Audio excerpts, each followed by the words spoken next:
today? Well, of course, I feel relieved. I want to thank the judge.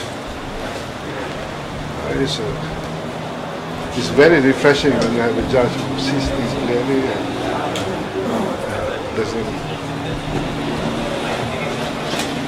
who's not worried to make the right decision. So I'm happy today. It's quite a simple case, but it has taken a lot of time, a lot of resources. So I hope we can try and move on. And I want to thank my lawyers as well. Mr. Valen worked very hard. I'm very comprehensive. And they worked very hard. And I think it's an interesting point that has developed in this case, which I hope will set the precedent for future cases under this Section 233, which they use all the time. You know, they use all the time against people they don't like. You know? People they like, they don't use, although offensive. So I just want to say that, you know, my speech was about change, about leadership, about what we need to do to get transformation for the country. It's not about offending anybody. I wasn't trying to offend anybody. I was trying to lift the spirit of the people of this country so that they can look forward to a better future. So instead of being, so I thought my speech was good, but they thought it was offensive. You know? But anyway, it's done. Decision. Does it set any precedence? People being charged under 223.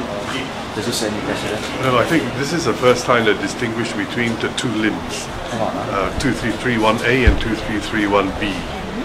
So the decision just now was that under Section 2331A, the person who is annoyed has to be called to give evidence because the wording is another person.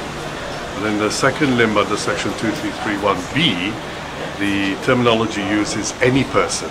So that's a general annoyance. But in this stage, they chose to charge Zaid under Section 2331A. So the judge said, well, actually, theoretically, then the specific person who was annoyed ought to have been called. But in this situation, they did call a variety of witnesses for the prosecution, but there was contradictory evidence.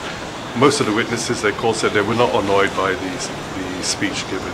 So I think that was the basis upon which the judge decided there was no prima facie case. So that's basically the basis of the decision, but I think the prosecution will probably appeal because this is a new issue that has been raised now, and perhaps if Zaid was charged under Limb B, then it may have been easier for the prosecution. Because the way I look at it, Limb A is confined to what I would call internet bullying on Facebook. So they're protecting individual persons who are being attacked.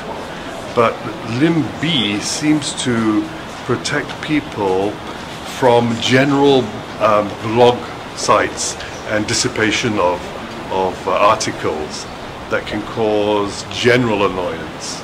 So I think that's a distinction between the two limbs. But again, it will have to be taken up